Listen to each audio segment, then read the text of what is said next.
ಮಹಿಳೆಯರಲ್ಲಿ ಮೊಡವೆಗಳು ಆದಾಗ ಹಲವಾರು ಕಾರಣಗಳಿಂದಾಗಿ ಆಗ್ತಾ ಇರುತ್ತೆ. ಅದರಲ್ಲೂ ಕೆಲವೊಂದು ಮಹಿಳೆಯರಲ್ಲಿ ಈ ಕೆನ್ನೆ ಭಾಗದಲ್ಲಿ, ಕೆಳಗಡೆ ಕೆನ್ನೆ ಭಾಗದಲ್ಲಿ ಮತ್ತು ಗದ್ದದಲ್ಲಿ, ಚೆಸ್ಟ್ ಮೇಲೆ, ಬೆನ್ನಲ್ಲಿ ಎಲ್ಲ ಗುಳೆಗಳು ತುಂಬ ಜಾಸ್ತಿ ಆಗ್ತಾ ಇರುತ್ತೆ. ಈ ಥರದ ಒಂದು ಪ್ಯಾಟರ್ನಲ್ಲಿ ಗುಳೆಗಳಾಗ್ತಾ ಇದೆ ಅಥವಾ ಮೊಡವೆಗಳಾಗ್ತಾ ಇದೆ ಅಂತೇಳಿ ಹೇಳಿದರೆ ಇದನ್ನು ಹಾರ್ಮೋನಲ್ ಆ್ಯಕ್ನೆ ಅಂತೇಳಿ ಹೇಳ್ತೀವಿ. ಅಂದರೆ ಹಾರ್ಮೋನಲ್ ಇಂಬ್ಯಾಲೆನ್ಸಿಂದಾಗಿ ಉಂಟಾಗುವಂಥ ಆ್ಯಕ್ನೆ ಅಥವಾ ಪಿಂಪಲ್ಸ್ಗಳು. ಸೊ ಅದ್ರ ಬಗ್ಗೆ ಇವತ್ತಿನ ಸಂಚಿಕೆಯಲ್ಲಿ ಕೆಲವೊಂದಿಷ್ಟು ಮಾಹಿತಿ ನಿಮಗೆ ತಿಳಿಸ್ಕೊಡ್ತೇನೆ. ಎಲ್ಲರಿಗೂ ನಮಸ್ಕಾರ. ನಾನು ಡಾಕ್ಟರ್ ಅಮೃತ, ಎಸ್ ಜೀವೋತ್ತಮ ಹೆಲ್ತ್ ಆಯುರ್ವೇದಿಕೆಯಿಂದ ಬೆಂಗಳೂರು. ನಮ್ಮ ಚಾನಲನ್ನು ಇನ್ನೂ ಸಬ್ಸ್ಕ್ರೈಬ್ ಮಾಡಿಲ್ಲ ಅಂದರೆ ಸಬ್ಸ್ಕ್ರೈಬ್ ಮಾಡಿ. ಇವಾಗ ಆ್ಯಕ್ನೆ ಅಂತೇಳಿ ಬಂದಾಗ ಹಾರ್ಮೋನಲ್ ಆ್ಯಕ್ನೆ ಅಂತ ಏನು ಹೇಳಿದೆ, ಹೆಂಗಾಗತ್ತೆ ಅಂತೇಳಿ ಹೇಳಿದ್ರೆ, ಟೆಸ್ಟೋಸ್ಟಿರೋನ್ ಅಂತ ಹೇಳಿ ಒಂದು ಹಾರ್ಮೋನ್ ಇರುತ್ತೆ ನಮ್ಮ ದೇಹದಲ್ಲಿ. ಅದು ಮೇಲ್ ಸೆಕ್ಷುವಲ್ ಹಾರ್ಮೋನ್, ಅಂದರೆ ಪುರುಷರಲ್ಲಿ ಪುರುಷತ್ವದ ಗುಣಗಳನ್ನು ಉಂಟು ಮಾಡುವಂಥ ಒಂದು ಹಾರ್ಮೋನ್. ಅದು ಮಹಿಳೆಯರಲ್ಲೂ ಕೂಡ ಇರುತ್ತೆ, ಆದರೆ ಅದರ ಪ್ರಮಾಣ ಕಡಿಮೆ ಇರಬೇಕು. ಅದೇನಾದರೂ ಜಾಸ್ತಿ ಆಯಿತು ಅಂತೇಳಿ ಹೇಳಿದಾಗ ಅದನ್ನು ಹೈಪರ್ ಆಂಡ್ರೋಜನಿಸಮ್ ಅಂತ ಹೇಳ್ತೀವಿ. ಆಂಡ್ರೋಜನ್ಸ್ ಅಂತ ಅಂದರೆ ಅದು ಪುರುಷರಿಗೆ ಸಂಬಂಧಪಟ್ಟಂಥ ಹಾರ್ಮೋನ್ಸ್ಗಳು. ಸೊ ಅದು ಯಾವಾಗ ಮಹಿಳೆಯರಲ್ಲಿ ಆ ಹಾರ್ಮೋನ್ಸ್ಗಳು ಹೆಚ್ಚಾಗ್ತವೆ ಆವಾಗ ಅದನ್ನು ಹೈಪರ್ ಆಂಡ್ರೋಜನಿಸಮ್ ಅಂತ ಹೇಳ್ತೀವಿ. ಪುರುಷರಿಗೆ ಸಂಬಂಧಪಟ್ಟಂಥ ಹಾರ್ಮೋನ್ ಅಂತ ಬಂದಾಗ ಹಲವಾರು ಹಾರ್ಮೋನ್ಸ್ಗಳು ಬರ್ತವೆ, ಆದರೆ ಅದರಲ್ಲಿ ಮೇನ್ ಆಗಿ ಹಾಗೆ ತುಂಬ ಎಫೆಕ್ಟಿವ್ ಆಗಿ ಇರುವಂಥ ಹಾರ್ಮೋನ್ ಅಂತಂದರೆ ಟೆಸ್ಟೋಸ್ಟಿರೋನ್ ಹಾರ್ಮೋನ್.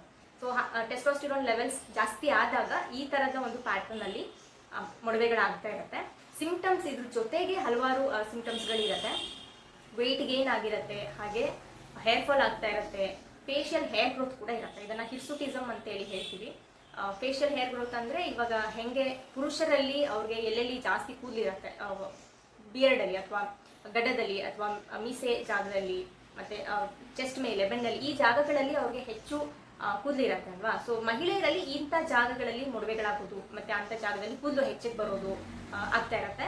ಹಾಗೆಯೇ ಈ ಥರ ಟೆಸ್ಟೋಸ್ಟಿರೋನ್ ಜಾಸ್ತಿ ಆಗಿರುವಂಥದ್ದನ್ನು ನಾವು ಹೆಚ್ಚಾಗಿ PCOS ಅಥವಾ PCOD ಸಮಸ್ಯೆ ಇರೋವಂಥ ಮಹಿಳೆಯರಲ್ಲಿ ನೋಡ್ತಾ ಇರ್ತೀವಿ. ಪೀರಿಯಡ್ಸಿನ ಇರೆಗ್ಯುಲಾರಿಟೀಸ್ ಕೂಡ ಆಗ್ತಾ ಇರುತ್ತೆ.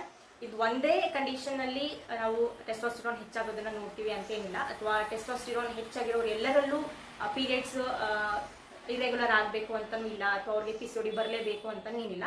ಹಾಗೆ PCOD ಇರೋರು ಅಥವಾ PCOD ಅಥವಾ PCOS ಇರೋರು ಎಲ್ಲರಲ್ಲೂ ಟೆಸ್ಟೋಸ್ಟಿರೋನ್ ಜಾಸ್ತಿ ಇರುತ್ತೆ ಅಂತಲೂ ಅಲ್ಲ, ಬಟ್ ಲಿಂಕ್ ಇರುತ್ತೆ ಇದು ಎರಡಕ್ಕೂ. ಸೊ ಕೆಲವು ಜನರಲ್ಲಿ ಇದು ಎರಡು ಒಟ್ಟಿಗೆ ಇರ್ಬೋದು. ಅಂದರೆ PCOS ಇರುವಂಥವರಲ್ಲಿ ಜನರಲಿ ಮೋಸ್ಟ್ ಆಫ್ ದ ಕೇಸಸಲ್ಲಿ ಟೆಸ್ಟೋಸ್ಟಿರೋನ್ ಜಾಸ್ತಿ ಇರುತ್ತೆ.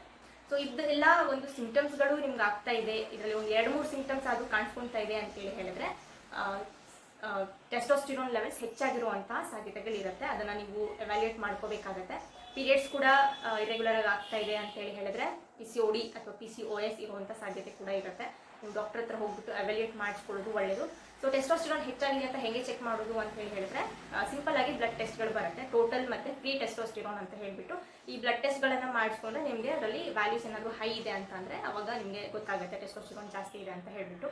ಸೊ ಈ ಟೆಸ್ಟೋಸ್ಟಿರೋನನ್ನು ಹೇಗೆ ಕಡಿಮೆ ಮಾಡ್ಕೊಳ್ಳೋದು ಅಥವಾ ಈ ಸಿಂಪ್ಟಮ್ಸ್ಗಳನ್ನು ಹೇಗೆ ಸರಿ ಮಾಡ್ಕೊಳ್ಳೋದು ಅಂತೇಳಿ ಹೇಳಿದ್ರೆ, ಡೆಫಿನೆಟ್ ಆಗಿ ಬರೀ ಪೀರಿಯಡ್ ಇರೆಗ್ಯುಲಾರಿಟೀಸ್ ಇಲ್ಲ, ಬರೀ ಮೊಡವೆಗಳಷ್ಟೇ ಆಗ್ತಾ ಇದೆ, ಸ್ವಲ್ಪ ಅದರ್ ಸಿಂಪ್ಟಮ್ಸ್ಗಳು ಕೂದಲುಗಳು ಮತ್ತು ಫೇಶಿಯಲ್ ಹೇರ್ ಗ್ರೋತ್ ಎಲ್ಲ ಆಗ್ತಾ ಇದೆ ಅಂತೇಳಿ ಹೇಳಿದ್ರೆ ಸಿಂಪಲ್ ಆಗಿ ಈ ಹೋಮ್ ರೆಮಿಡೀಸ್ಗಳನ್ನು ನೀವು ಟ್ರೈ ಮಾಡ್ಬೋದು.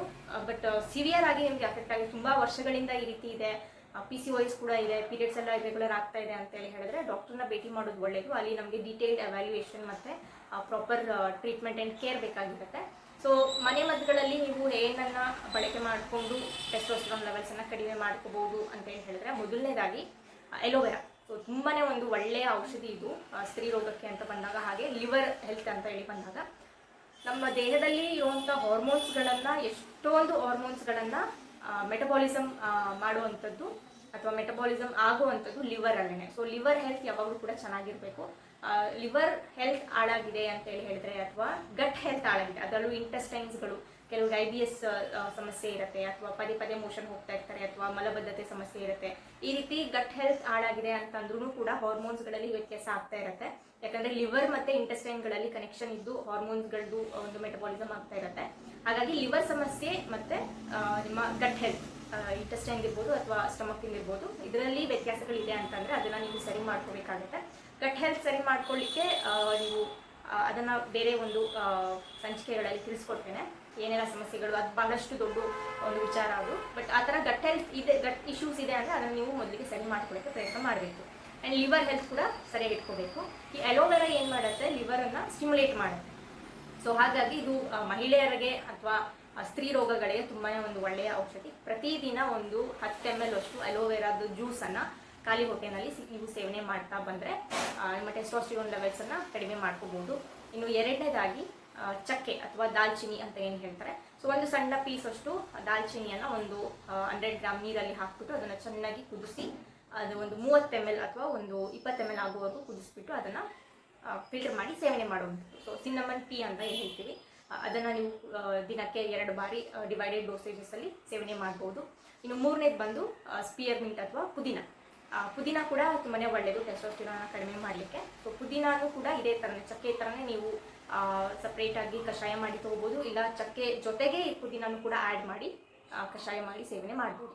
ಸೊ ಈ 3 ಔಷಧಿಗಳು ನಿಮಗೆ ಟೆಸ್ಟೋಸ್ಟಿರೋನ್ ಲೆವೆಲ್ಸನ್ನು ಕಡಿಮೆ ಮಾಡ್ಕೊಳ್ಳಿಕ್ಕೆ ಸಹಾಯ ಮಾಡುತ್ತೆ. 3 ಔಷಧಿ ಕೂಡ ನಿಮಗೆ ತುಂಬ ಈಸಿಯಾಗಿಯೇ ಸಿಗುತ್ತೆ ಮನೆಯಲ್ಲಿ.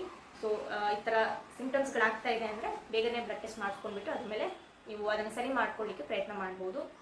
ಇದ್ರ ಜೊತೆಗೆ ಒಳ್ಳೆ ಹೆಲ್ದಿ ಫುಡ್ ಮತ್ತು ಲೈಫ್ ಸ್ಟೈಲಿಂದ ನಿದ್ದೆ ಸರಿ ಮಾಡೋದಾಗಲಿ, ಸ್ಟ್ರೆಸ್ ಮ್ಯಾನೇಜ್ಮೆಂಟ್ ಮಾಡೋದಾಗಲಿ, ವೆಯ್ಟ್ ಜಾಸ್ತಿ ಇತ್ತು ಅಂದರೆ ವೆಯ್ಟ್ ಮ್ಯಾನೇಜ್ಮೆಂಟ್ ಮಾಡ್ಕೊಳ್ಳೋದು ಕೂಡ ಮಾಡ್ತಾ ಇರಬೇಕು. ಕಂಪ್ಲೀಟಾಗಿ ಇದ್ರ ಮೇಲೇ ಡಿಪೆಂಡ್ ಆಗಬೇಡಿ. ಇದ್ರ ಜೊತೆಗೆ ಇದೆಲ್ಲ ಫ್ಯಾಕ್ಟರ್ಸ್ ಸೇರಿಕೊಂಡಾಗ ನಿಮಗೆ ರಿಸಲ್ಟ್ಸ್ ಕಾಣಿಸುತ್ತೆ. ಆ್ಯಂಡ್ ಇದು ಫಾಲೋ ಮಾಡಿನೂ ಕೂಡ ನಿಮಗೆ ರಿಸಲ್ಟ್ಸ್ ಬರ್ತಾ ಇಲ್ಲ ಅಥವಾ ಚೇಂಜಸ್ ಏನು ಕಾಣ್ತಾ ಇಲ್ಲ ಅಂತಂದರೆ ಸಮಸ್ಯೆಯಲ್ಲಿ ಮತ್ತಷ್ಟು ಗಂಭೀರವಾಗಿರುತ್ತೆ. ಅದಕ್ಕೆಲ್ಲ ಸೂಕ್ತವಾದಂಥ ಚಿಕಿತ್ಸೆ ಬೇಕಾಗಿರುತ್ತೆ. ನಿಮ್ಮ ಹತ್ತಿರದ ಯಾವುದಾದ್ರೂ ಆಯುರ್ವೇದ ಡಾಕ್ಟರನ್ನ ಭೇಟಿ ಮಾಡಿದ್ರೆ ಅವರು ನಿಮಗೆ ಡೆಫಿನೆಟ್ಲಿ ಹೆಲ್ಪ್ ಮಾಡ್ತಾರೆ. ಸೊ ಇದಿಷ್ಟು ಇವತ್ತಿನ ಸಂಚಿಕೆಯಲ್ಲಿ ಇದ್ದಂತಹ ಮಾಹಿತಿ. ಬಹಳ ಜನ ಹೆಣ್ಮಕ್ಳಿಗೆ ಈ ರೀತಿ ಸಮಸ್ಯೆ ಇರುತ್ತೆ, ಬಟ್ ಅವ್ರಿಗೆ ಸುಮ್ಮನೆ ಪಿಂಪಲ್ಸ್ ಆಗ್ತಾ ಇದೆ ಅಂತ ಅಂದ್ಬಿಟ್ಟು ಅವ್ರು ಏನೇನೋ ಕ್ರೀಮ್ಸನ್ನು ಹಚ್ಕೊಳ್ಳೋದು, ಏನೇನೋ ಟ್ರೈ ಮಾಡೋದು, ಏನೇನೋ ಫೇಸ್ ವಾಶ್ಗಳನ್ನು ಹಾಕೊಳ್ಳೋದು ಎಲ್ಲ ಮಾಡ್ತಾ ಇರ್ತಾರೆ. ಬಟ್ ಅದೇನು ರಿಸಲ್ಟ್ಸ್ ಕೊಡ್ತಾ ಇರೋದಿಲ್ಲ. ಬಟ್ ಯಾಕಂದರೆ ಅದ್ರ ರೀಸನ್ ಏನಿದೆ ಅಥವಾ ರೂಟ್ ಕಾಸ್ ಏನಿದೆ ಅದು ಒಳಗಡೆ ಇರುತ್ತೆ. ಆ್ಯಂಡ್ ಈ ಥರ ಹಾರ್ಮೋನಲ್ ಇಂಬ್ಯಾಲೆನ್ಸ್ ಇದೆ ಅಂತ ಗೊತ್ತಿರಲ್ಲ ಅವರಿಗೆ. ಸೊ ಈ ವಿಡಿಯೋವನ್ನು ಎಲ್ಲ ಮಹಿಳೆಯರಿಗೆ ಶೇರ್ ಮಾಡಿ ಅವರು ಕೂಡ ಇದ್ರ ಬಗ್ಗೆ ಸ್ವಲ್ಪ ಮಾಹಿತಿ ತಿಳ್ಕೊಂಡು ಅಂತ ಹೇಳ್ತಾ ಇಂದಿನ ಸಂಚಿಕೆಯನ್ನು ಮುಗಿಸ್ತಾ ಇದ್ದೇನೆ. ಎಲ್ಲರಿಗೂ ಒಳ್ಳೆಯದಾಗಲಿ. ನಮಸ್ಕಾರ.